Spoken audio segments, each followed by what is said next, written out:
aconteceu, Vossa Senhoria? Judeu, muçulmano ou então seja cristão.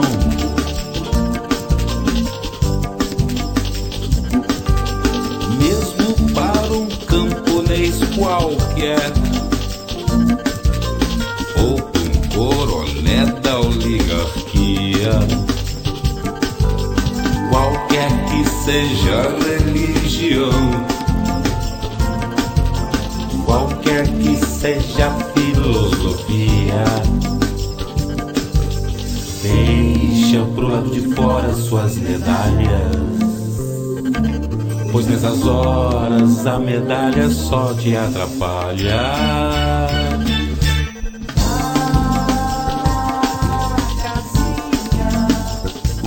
Na casinha não existe hierarquia,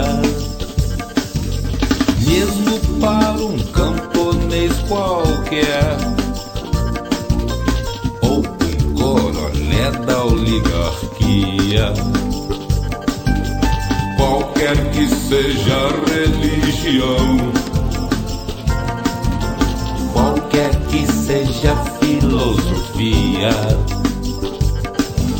nós, seres humanos, somos todos iguais, ainda mais perante uma desinteria.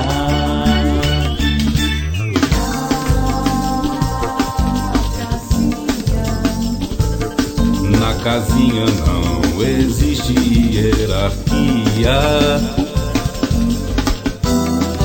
Não tem papel, doutor. Cadê o papel? Não tem papel, doutor. Cadê? Não tem papel, doutor. Cadê o papel? Não tem papel, doutor. Cadê? Não tem papel, doutor. Cadê o papel? Não tem papel, doutor. E agora o depoimento de uma testemunha que teve preservado seu direito e sua vontade de permanecer não identificada. Atenção, silêncio, gravando. É pra mim falar? É que o doutor limpou-se com o jornal. Limpou-se bem na folha que vinha com a manchete, não sabe?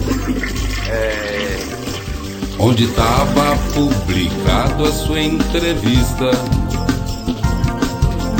que ficou toda suja de bosta. Senhores e senhoras, vejam só, mas que tremenda ironia. Justamente em cima da própria fotografia.